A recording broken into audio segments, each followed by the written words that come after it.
Papasok sila. Tapos ako, rest day. Lahat sila. Walang tao dito sa bahay. Ako lang mag-isa.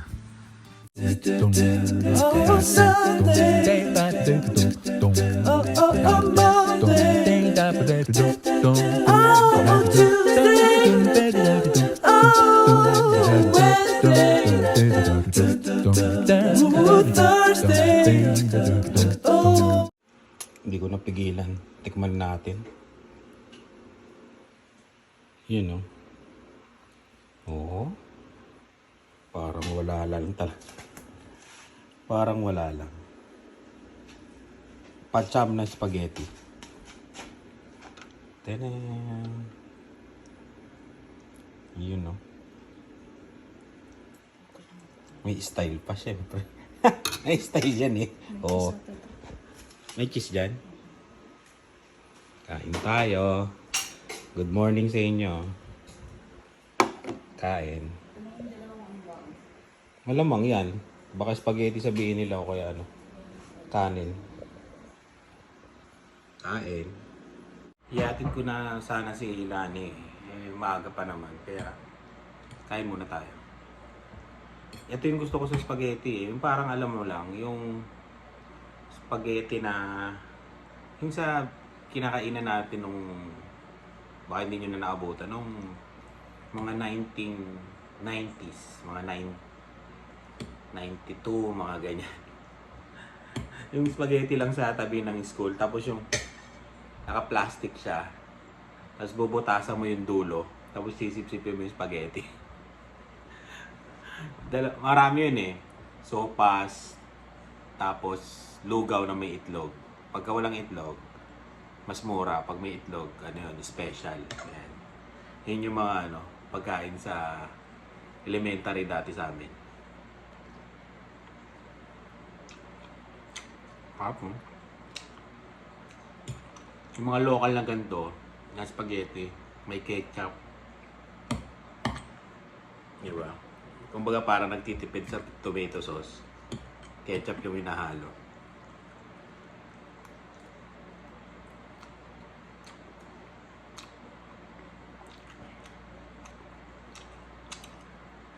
Parang siyang may kulang na ingredients pero masarap. Alam niyo, parang gano'n ang lasa. Kaya parang wala lang. Spaghetti parang wala lang.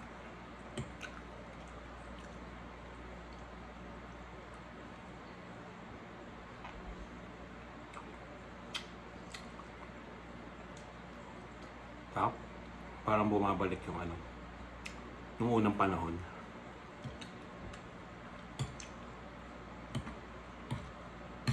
Nakuha ko tong recipe na to nung sa mga karinderya. Ayan. Kaya alam ko yung style nila. Ang technique lang dito, may ketchup. Yung banana ketchup.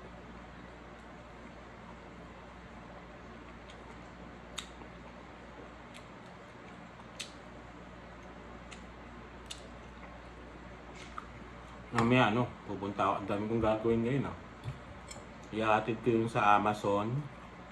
Return. Sa lang naman, sa Canada Post. Tapos pupunta tayo ng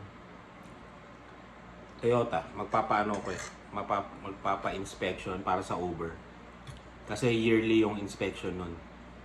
And next week siya, may expire na siya. Kaya kailangan magpa-renew na tayo para makabiyahe tayo.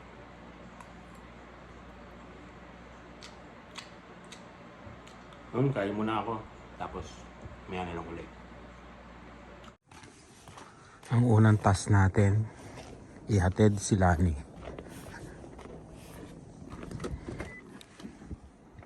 Pero lumiliwanag na. Lumiliwanag na ngayon, no? Ibig sabihin, malapit na ang winter. Ay, malapit na ang winter. Malapit na ang summer. Diba? Yun Hindi ko pa rin napapalitan to. Hindi pala summer, spring. Ang gising na mga yon, mga 8 pa. 7 yung si Dila. Alarm yun. Eh wala naman siyang dadat nandun. Gisingin niya siguro. Ayan. Dami rin namang napasok eh. Diba? Pero bago muna sila pumasok, dadaan muna sila sa Teams. Ano yan? Hindi na nakapagtimpla ng kape sa bahay. Di ba? Routine na nila yan eh, no? Na-drive-thru sila tapos diretso sa trabaho. In-order yan minsan isang kape lang. Isang kape lang talaga, no? Bihira naman silang bumili ng ano ba, donut tsaka ano, pagkain. Kape lang eh, no?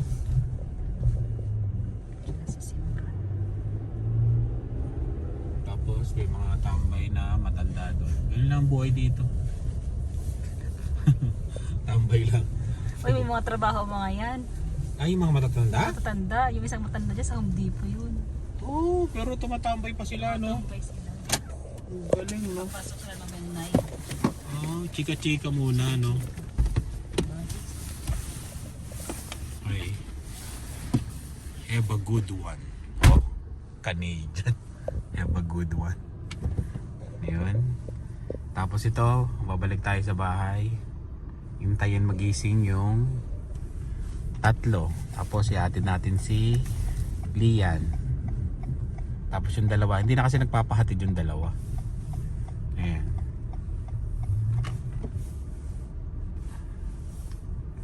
Maya na lang uli. Yun, dito na tayo. Ayun na yung RAV4 natin. Grabe, yung mahal pala ngayon ng pa-inspect sa Uber. Nasa 240 plus. Ewan ko lang ha, dito sa Toyota kasi yun. Pero sa Canadian Tire yata, nasa 100 plus lang yata. Nako, parang napamahal pa yata ako. Huwag niyo akong gagayahin. Pag magpapa-inspect kayo ng Uber, siguro sa Canadian Tire na lang. Ayun. Pero kasi to, pa-inspect ko na rin, ewan ko, papacheck ko na rin kasi lahat. Kaya ako dito dinala sa Toyota. Kasi babiyahe kami pa Calgary, di ba? Winter. Kaya yun. Kaya dito ako nagpa-inspect ng Uber. Pero akala ko 100 plus lang kasi last year 100 plus lang eh. Ngayon grabe. 240. Ewan ko kasama na yung tax doon sa 240. Ayan. Tapos ano pa siya? Hindi pa matatapos ng mapilisan ngayon. Sabi ko nga hihintayin ko. Sabi niya baka isang araw. Kasi marami daw nakapila. Ayun, kaya yun, na lang ako, sasakay na lang ako sa shuttle nila tapos diretso sa bahay, susunduin na lang nila ako doon pagtapos na. Ang mahal. 240. Tingnan na nga lang tayong sasakyan. Ayan bagong Tundra 17.9. Ano yung 1794?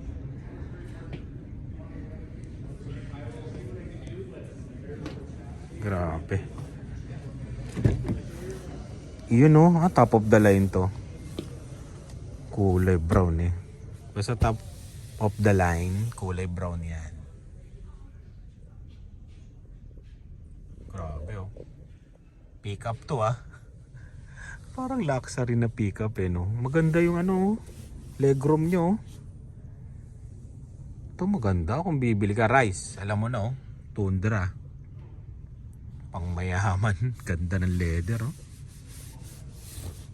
Grabe. Ayun, may nakalagay 1794 edition. Kakahoy. Pang mayaman. Ganda ng monitor niya sa harapan Kaano kaya bi-weekly to? Matindi to. Panalo Poging-pogi ka dito, Rice. Tama-tama sa'yo to kasi nagme-maintenance kayo. Marami kang ilalagay sa likod Solid pa yung sara ng pintuan Panalo. Ganda. 1794 edition. May ganon-ganon pa Ayan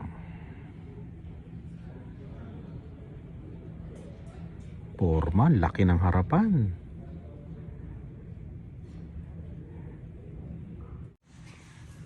Ito sold, no? Toyota Corolla yata ito, no? Ang ganda rin, no? Hindi ko lang alam kasi. Ganda sana to kung sa Pilipinas. Kasi ano, hindi siya para sa akin, ha. Ayoko magkotse pagka dito sa Regina kasi maano ang snow dito. Pero okay naman, kaya naman. Yung nga lang kasi, di ba? Mababa po. Sport yata ito eh.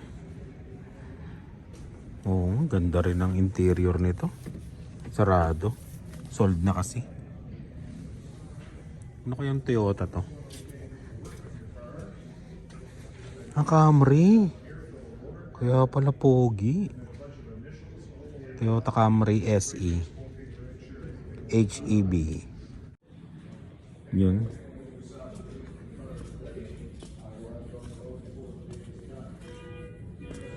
Ito naman ano. Supra yata to. Itong pandiinan. Grabe oh. Dalawa lang makakasakay. Tsaka yung gamit nyo.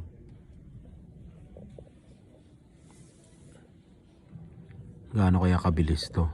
Mabilis to.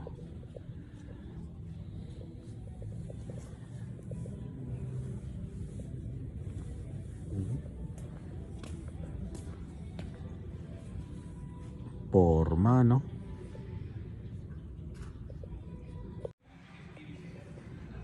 GR. Ano kaya to? Sold na rin, no? Grabe. Ganda ng kulay. And sakay muna tayo sa shuttle. Mamaya na tayo tumingin ng mga sasakyan. Yun. Nihintay ko yung ano, service ng Toyota. And parang naaasar ako. Kasi ano, alas 4 na, no? Tapos tumawag sila. Hindi daw nila natapos yung inspection kasi may aeroplano. Hindi. Hindi daw aeroplano, lakas. Ang ingay eh. Ayun na, hindi daw nila natapos yung inspection kasi nasira daw yung pang wheel alignment, yung machine nila na pang wheel alignment. Ayan. Eh kailangan daw i-wheel alignment. Kaya ngayon, kailangan nila daw ng oras para gawin, para bukas. Eh sabi ko, may pasok ako. Di, sabi ko sa ano na lang, sa ibang araw na lang. Siguro mga Thursday, sabi ko gano'n, pwede kong dalhin uli yung sasakyan. Ayun. Kaya ngayon, susunduin nila ako, kukunin ko yung sasakyan. Di ba? Bad trip lang. Nandito lang ako sa bahay. May nagawa naman ako. Naayos ko naman yung mga reels ng Spot Pinoy. Ayan. Nakapag-upload ako. Pero yung alam mo yung may gagawin sana ako, isusoli ko yung sa Amazon. Ngayon ko siya gagawin, bandang hapon na. Tapos, parang alanganin eh, di ba? Parang, ewan ko ba. Kailangan tapos na yun eh. Saglit lang yun eh. Tsaka ako yung ano eh, isa sa pinakauna doon sa pila doon. Kaya parang, ayan na yung service. Susunod, papunta na dito. Ayan. Mamaya na lang uli. This one? Ayun, tignan natin tong bagong ano. Bago natin kunin yung sasakyan natin, tignan muna natin tong bagong truck. Trail Hunter? Oh, this is like yeah, Tacoma pala to, Trail Hunter. Buksan natin. Ito baka gusto mo rice. Madumi lang pero ano, oh grabe to ah. Ginagamit daw ng boss niya. Ayan. Tacoma pala to. Solid ah. Ayan. Alright, Trail Hunter. Ito yung hindi masyadong malaking ano. Ayan. Top of the line daw to. Pero madumi lang kasi ginagamit eh. Guwapo. Oo. Special edition pala to.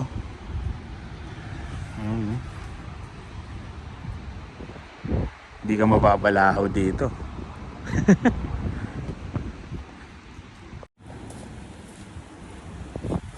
Eto, meron siya ditong ano, yung parang exhaust niya yata to, tambucho, di ko alam.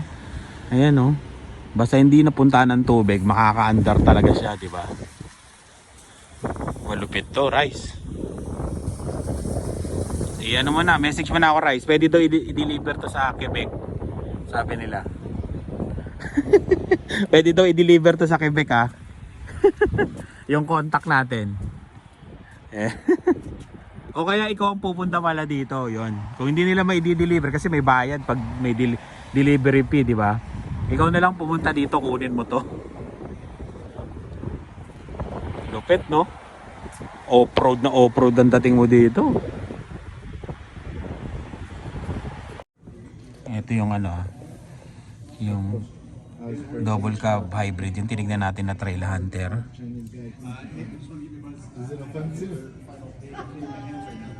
How much? Like probably like That's all zero down payment. yeah, 0 0. For lease, you can pay the deposit. For installment deposit, first return. 86. Oh, yeah. For finance 661. How many years? How many months? 84. Like It's eight- bi-weekly. okay, 84 months. This one, the special edition, we probably only get one or two this year. Ayun pala yun. We get one incoming in 2 months. Oh, 96,000. Oh. Ito yung ano, Grand Highlander. Fully loaded. Fully loaded hybrid max platinum 526 bi-weekly. And Rice, Grand Highlander. Yun. Tinanong ko yung ano, yung Trail Hunter. Nasa 600 pala yun, Rice, bi-weekly. 7 years. Nag-iisa lang daw yan, nadadating. Yung palang pinakita ko, teka lang. Ito yung Grand Highlander ha. Hindi rin to binibenta. O-order ka daw niyan, 3 to 4 months ang dating ng Grand Highlander. Ayan. Ito yung sinasabi mo, Rice, oh, yung 4Runner yan. Maganda rin yan. Ayan.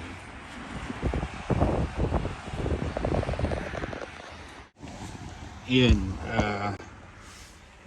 Yung Grand Highlander sa mga gustong bumili, ayan, 3 to 4 months. Parang nabago yung upuan ko. 3 to 4 months ang dating daw nyo pag umorder kayo. Message nyo ako kung gusto nyo. May contact tayo dito sa Toyota. Ayan. I-order nila kayo. Ayan. Tapos yun, kung may gusto kayong bilhin na sasakyan sa Toyota, message nyo lang ako. Tapos pakikilala ko sa inyo kayo dun sa ahente na contact natin. Yan. Sasama rin natin siya sa mga susunod na videos yan natin yan. Para at least pagpunta nyo dito, maaasikaso na kaagad kayo. Yung mga gusto nyong tignan, gusto nyong i-test drive. Kasi dito, pag nag-test drive ka dito, kung gusto mo ihahatid sa bahay mo. Kunyari, hindi ka makakapunta dito. Kunyari, gusto ko ng Grand Highlander i-test drive. I-deliver nila sa bahay nyo. Tapos yun, doon mo i-test drive. Hindi ka aalis, hindi ka pupunta ng dealership. Kaya maganda.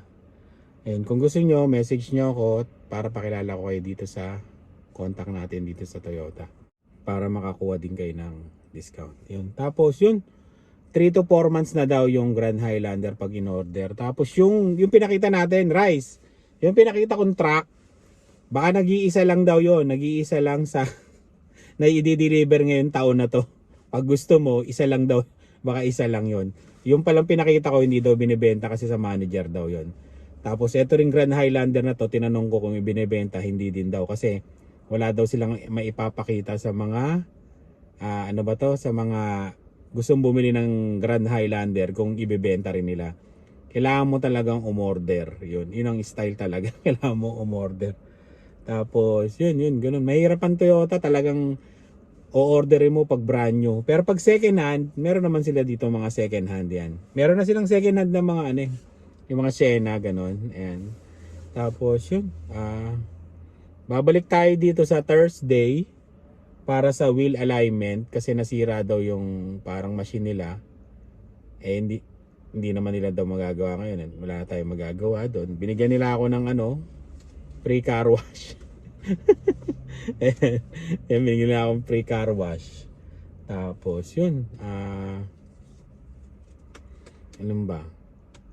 Yun, basta kung kung mag-u-Uber kayo, huwag nyo akong gagayain. Bakit? Kasi medyo pricey dito magpa-inspect. Kasi tinignan ko sa sa Canadian Tire, parang 187 $190 yata yun.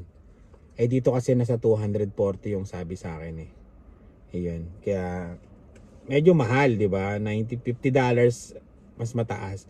Kaya ko lang siya dinala dito kasi dito ko kasi pinapagawa yung Toyota.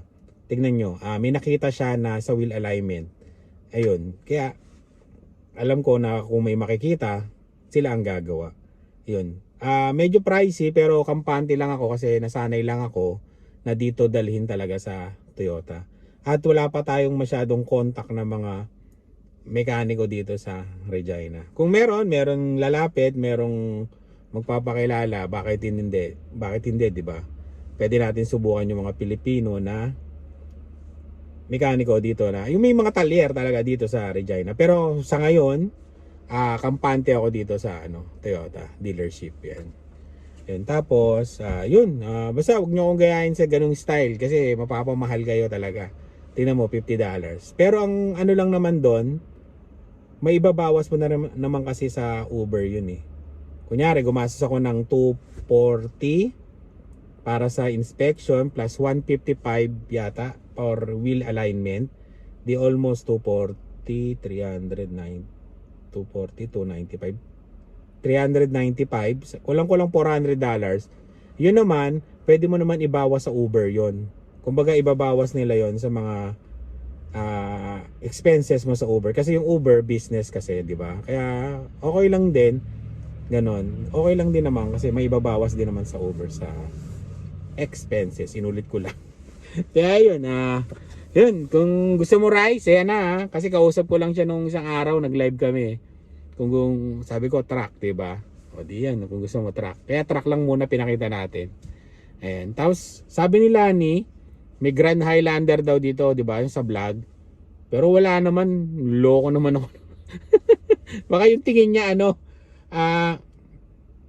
RAV4 yata rin yun o baka truck yung pagkakita niya. Walang Grand Highlander kasi eto daw, nag-iisa lang daw yan, yung luma. Wala pa daw dito. O orderin mo pa kung gusto mong bumili ng Grand Highlander. Matindi, di ba? Kaya yun, yun lang nagawa natin. Bali maya pupunta tayo sa pagkatapos ito punta na tayo sa bahay, kunin ko yung package ng Amazon kasi may return kami. Yung dalawang i-return ko, tapos yun na lang, yun ang nagawa ko ngayong araw na to. Ay hindi, tama, naayos ko yung mga reels ng Spot Pinoy. May nangyari naman sa rest day ko. Ayun, kaya yun, sa susunod na lang ulit tayo mag-vlog ng mga sasakyan sa Toyota. Siguro Thursday. Pwede natin libutin lahat ng mga sasakyan kasi Thursday ng umaga nandito rin uli ako. Ayan, para sa ito babalik ko nga para sa wheel alignment. Ayan, tapos yun, maraming salamat sa laging panonood. Ingat po kayo at sa susunod na vlog magkita-kita tayo. Bye. Yun, dito na tayo sa Shoppers. Ang laki nito. Ganun lang mag-soli dito. Iwan mo lang. Soli na yung ayaw mong gamit.